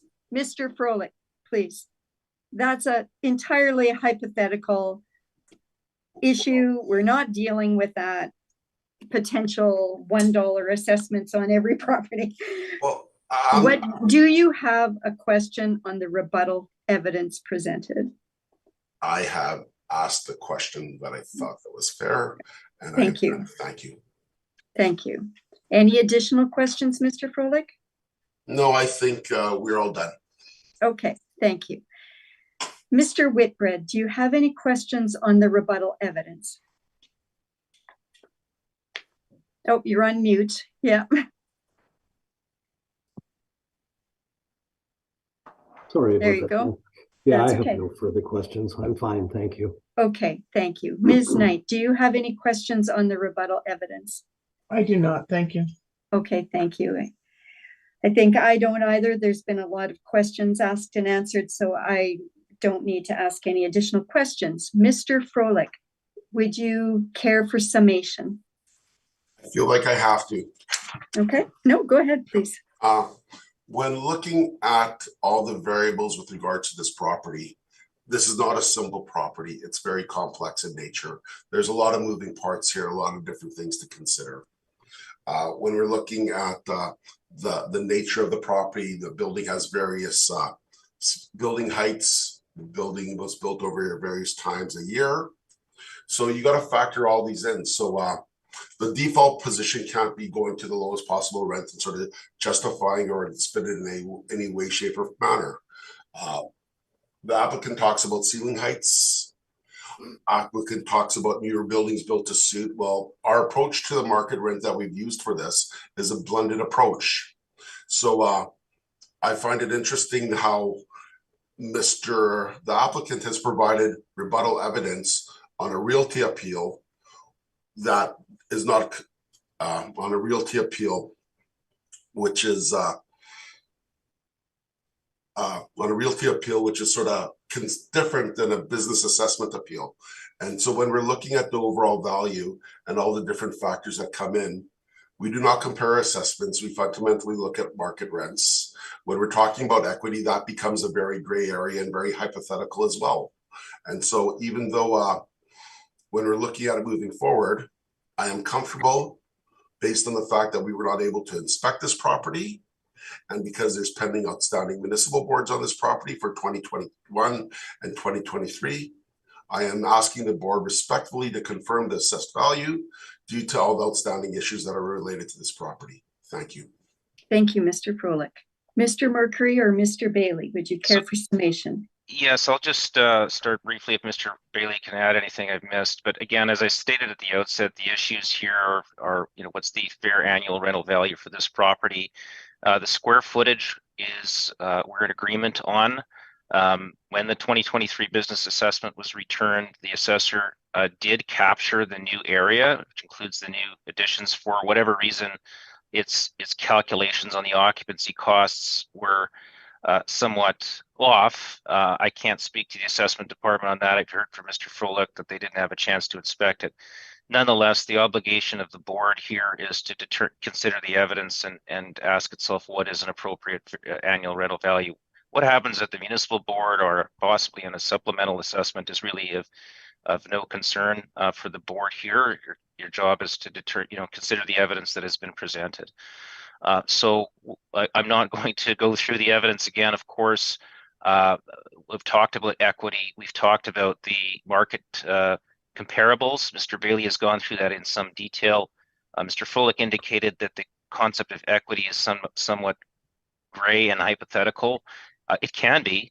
It depends on the evidence that's presented. And there's nothing gray or hypothetical in the present case in terms of how the assessment department is assessing other similar like properties, which are closer in size and age and comparability to the subject. And that is at page 67. And I would draw your attention back to that chart. That's not hypotheticals, that's actuals. And if we are going to apply the legislation correctly, that can't be ignored. It should not be ignored because at the end of the day, what you have is a $5.14 rent on a 445,000 square foot building that's chopped up into pieces, which would be, I would suggest, very, very difficult to rent on an open market. It's built for the purpose of Maple Leaf. So the rent that Mr. Bailey has put forward, I would suggest, is very reasonable. It's reflective of market and it's reflective of equity. And I think Mr. Bailey's taken the time to, as you can see, to prepare a very detailed report and analysis so that the board is equipped to deal with this on its merits and decide the matter accordingly. So those are my comments and submissions. And I don't know, Mr. Bailey, if you have anything to add briefly in that submission. No, I think you've covered everything. Okay. Thank you. Thank you very much. Thank you very much. That concludes item 2 on our agenda. I know we've been at this for a couple hours now without a break. I know Mr. Mercury and Mr. Bailey, you're the applicants on item number 3. Do you want to, I know you guys have busy schedules. Yeah, should we just push through? Could we just take 5 minutes, Madam Chair? I don't think the next matter will take very long, but I've been wrong before, so perhaps we could just take 5 minutes and then return. Yeah, I'm fine with that. Everybody else okay with that? Yeah. Mr. Froelich, are you good with that? Can we make it 10, please? Sure, we can make it 10. Thank you. Okay, so we'll resume at 11:05, please. Thank you very much. I'd like to call the meeting back to order. We are now on item number 3 of our docket, which is file number 22-4000, 41 Pequin Road. Mr. Froelich, when you're ready, you can begin with your evidence, please. For the 2023 BA assessed value, our business ID number is 31576. The initial value that went out was 549,480. A premise area of 52,403, and which came out with the overall value. We briefly spoke about this during the previous appeal, but there was a sale for this property since the last cycle. The sale for the initial assessed value was $6 million, and the sale was for $3.8 million, and the board awarded the decision just over 4.1. So for the realty, for the market rent used for the appeal, I had changed the rent from initially of $8.28 to $5.85, and and my recommendation here today is for $422,100. However, with regards to the reference sale, we weren't happy with the sale. I don't want to say we weren't happy with, well, when we looked at the sale, or I did the research for the sale for this property, it was an open market transaction, but we were not able to find any evidence to say that it was there were many buyers and sellers that were available for the purchase of this property. Even then, so we respected the board decision because there's no municipal board appeal, and that's why I'm comfortable with the recommendation of $422,100. Similar to the other debate that we had with regards to occupancy costs and areas and whatnot, I'll let Mr. Bailey and Mr. Mercury discuss that. And as we move forward, I just have some rent comparables of comparable properties that were like in the $8 to $9.25 range. Most of my comparables are built since the 1990s. So I felt comfortable with the rent that I presented at the Board of Revision appeal, but I am respecting the decision from the board. On page 2 of my brief, you can see where the assessed value was cut from $6,048,000 to $4,171,000. And it was based on the applicant's net operating income with a cap rate of 6.65%. That concludes my formal presentation. Thank you. And there's also a picture. There's also a picture there. Thank you, Mr. Froelich. So Mr. Mercury and Mr. Bailey, we have a recommendation for the assessor to reduce the business ARV to $422,100. Do you accept that recommendation? So the recommendation is not accepted. What we do accept is the rental rate applied by the assessor. There is just a slight discrepancy on the occupancy costs. Okay. And so Mr. Bailey will be speaking to that. Okay. Then before we proceed with your presentation, do you have any questions for the assessor, either of you? So Mr. Bailey, I know this is an issue you addressed your mind to in terms of the heat being the entire square footage being allocated as heated in the assessor's material. Do you have any specific questions of Mr. Froelich in that regard? Mr. Froelich, I believe you inspected this property with Mr. Mercury. Is that correct? I did inspect the property. I did, however, do not think that I was thinking strictly in realty terms, not occupancy cost terms. So I did not do any actual inspections of all the heating and operations of the building. Okay, so you didn't notice whether there were or were not heating units in the cooled production areas? Well, I was mindful of the fact that there were cool production areas there. I did not look at the boiler system or the HVAC system to see if the property had the capabilities of being at a higher temperature than what it was currently at. Very good. Very good. That was my only question. Thank you very much. Mr. Mercury, do you have additional questions? No other questions. Thank you. Thank you. Ms. Knight, do you have any questions for the assessor? I do not. Thank you. Thank you. Mr. Whitbread? No, I have none. Thanks. Thank you. Okay, Mr. Bailey, we will hear your presentation, please. Okay. I wasn't certain of the assessor's position with regards to the rent. It appears that we are on the same page and that the rent that was previously decided with by the board at $585 is acceptable to both Maple Leaf and to the city assessor.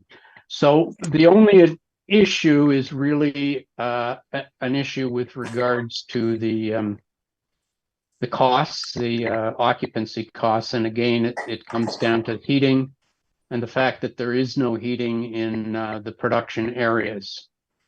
And if you would turn to tab A of my my brief at page 15, you will see a diagram showing the building area, and in yellow I have highlighted the portions of the building which have no heating. And again, these are areas of the building which are maintained at between 4 degrees Celsius and 6 degrees Celsius, and only have process cooling equipment within that area to achieve those temperatures. There is no heating within these areas. And if you turn to page 16, I have provided an area calculation of the unheated area based on the dimensions in the building drawing. So there's a total of 26,195.67 square feet, which I've rounded to 26,196 of space that is unheated within this building, and which I believe should not be assessed as being heated. If you go to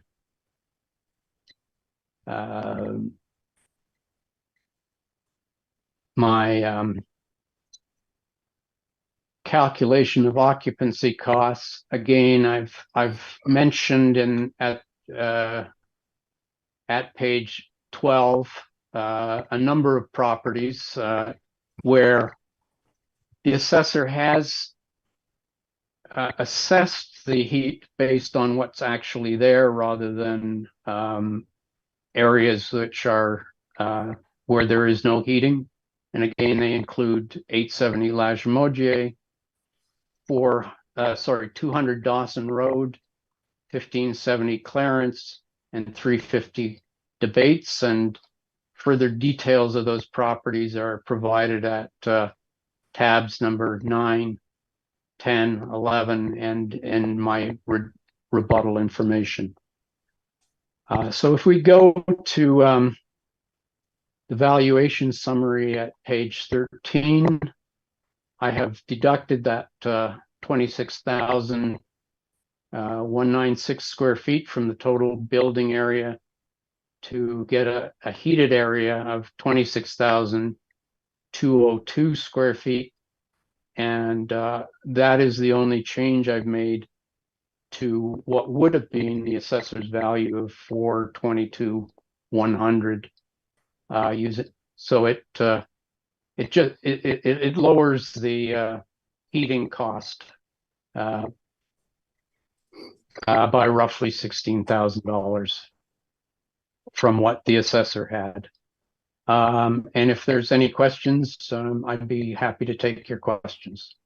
Thank you, Mr. Bailey. Mr. Froelich, do you have any questions for the applicant? Mr. Bailey, in the previous appeal, you had stated that the weather around outside during the winter time is minus 16 or so. Is that not correct? That's the average temperature in Winnipeg for January, which is your coldest month. And you said that the subject property is around what 5 degrees or so inside? Well, I was saying that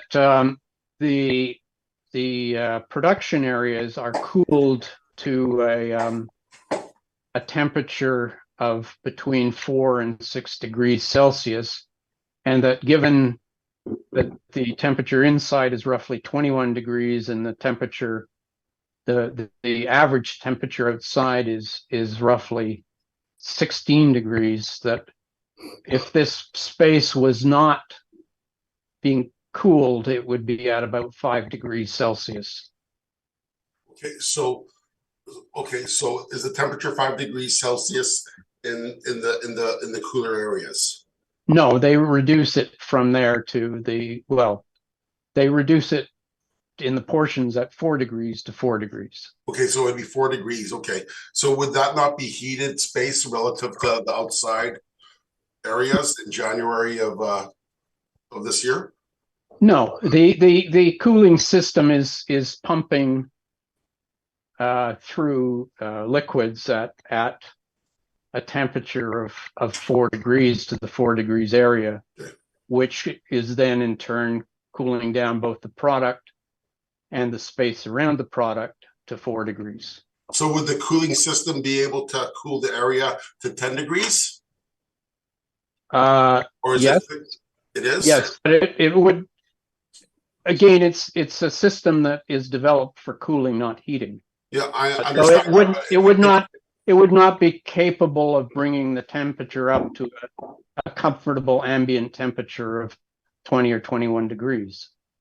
Okay, so what's the maximum that I could go up to? Could it go up to 15 degrees? I have never asked that question. Okay, and so what sort of heating system do they have? I think they have for the office area that I think they have a combined heating, rooftop heating and cooling units serving the heated portion of the property. I believe it's gas heat and electric cooling in a single unit. Okay, so would they have a separate heating system for the office area and a separate one for the cooling area? Or would they just have one? I am not entirely certain of that. I believe that is 2 separate systems, but I'd have to confirm that. Okay. No other questions? Because generally the other production or the other non-office area is not air conditioned. Okay. I do have sort of one question though, with regards to your brief of the subject property. Here you have the hydro and the water at exactly the same square footage as the leasable area, yet your numbers are different with 870 Lagimodiere. So why the difference in the approach to value? Some of the areas in Lagimodiere do not have water service to them. Okay. But how do they clean? Because I'm just wondering, because to me, because it's Are we talking about Lagimodiere? No, we're talking about the cleaning system with regards to the subject property, because okay, so 41 Paquin, yeah, 41 Paquin. I'm just wanting to make sure, because they're both food manufacturing. I'm assuming that the level of cleanliness and quality assurance would be of equal levels. So right, they have water. It's just something that dawned upon me at the time. So there's no other questions, but it's just that I want to know the discrepancy. So thank you. Right. Okay. Okay, thank you. Mr. Whitbread, do you have any questions for the applicant? Just a confirmation that you've put water at 52,403 square feet. This facility has water throughout the building for cleaning purposes. Is that correct, Mr. Bailey? That's correct. I'm sure there are areas or rooms that don't have direct water, but for the most part, most areas of the plant are maintained above freezing and therefore have water. I understand. Thank you. Just maybe one other question, or maybe I missed this. What happens if you have a 3-week period in January of -30 weather? Again, the cooling system would by maintaining the temperature at 4 degrees would in fact be acting as a heat source. So it's unusual that there'd be a very long stretch where the temperature would be at -30, but even then you'd be giving off heat from the rest of the building. The building is well insulated, so there would be really no concern. If there was a concern, the water system can be drained, because any of the production water is going through a system where additives are being added and can be drained from that point. Right. in essence, if I hear you correctly, then the heat dissipates throughout the building, even though it's confined to, as you say here, about 50% of the building, it still dissipates throughout the building. That's correct. You're getting some dissipation, and that's why it's still necessary, even when the temperature goes below 0 degrees, to to cool the building, so the production areas still require cooling because of the dissipating heat from the heated areas. Thank you. No further questions. Thank you, Mr. Whitbread. Ms. Knight, do you have any questions? So just so I understand, the part that doesn't have heat, it's like a water boiler system. I'm just trying to relate to a boiler system where you set the temperature or whatever, and it'll keep that temperature to that number of the liquid that's flowing through the system to keep that room at that temperature, sort of thing. Right. It's like a heat pump system in that it's they're running glycol through different pieces of Through the equipment, lines, as well as they through fan units, so that you're achieving cooling that way. Yeah, I got you now. Okay, I understand. Thank you. Thank you. I have no questions. Mr. Froelich, is there a desire for summation? Oh, you're on mute. Realize that. No, there's no need summation. It's just the assessment department has followed the board decision with a significant cut. And I'm really not too sure why we're having the conversation with regards to the occupancy cost for $15,000. Thank you. Thank you, Mr. Froelich. Mr. Mercury, Mr. Bailey, desire for summation?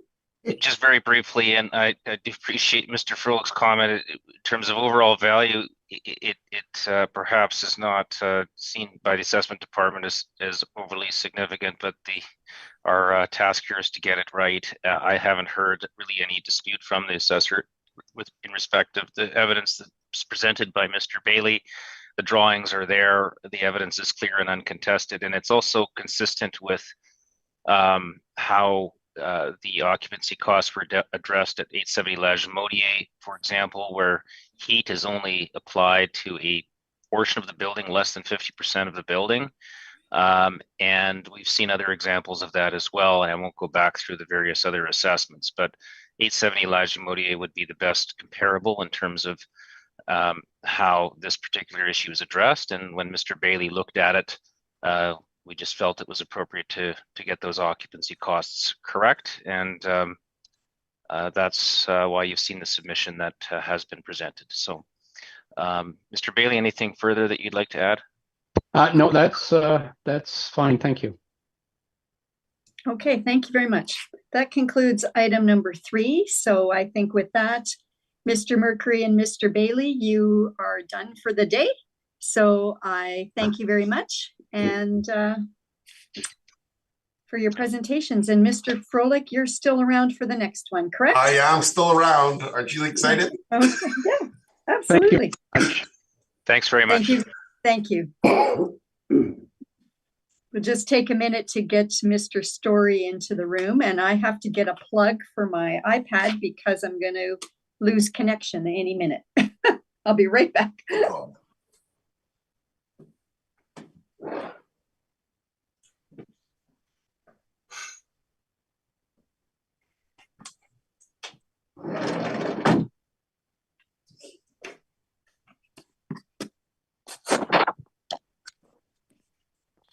Okay, Mr. Story, you can hear us okay?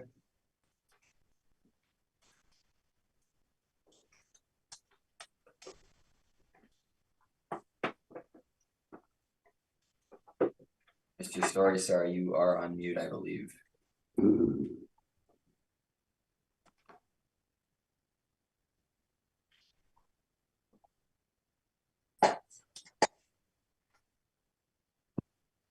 you hear us okay, Mr. Story? I can. Can you hear me? Wait, yeah, we can hear you perfect. So I will Wonderful. Thank you. very quickly. Mr. Story, please state your full name. My name is Jared Story. You affirm that the evidence you're about to give at this hearing is the truth, the whole truth, and nothing but the truth? Yes, I do. Thank you. Welcome, Mr. Story, and thank you for your patience as we're getting through our other items on our docket. Thank you. We're now resuming with item number 700 Mission Street. So, Mr. Froelich, you can proceed, please. File number is 22-4714. Roll number is 3063. Our total ARV value is 321,480, based on a premise area of 35,760. All the occupancy costs are a similar area. And I'd like to have the confirmed value of 321,480 stated. Thank you, Mr. Froelich.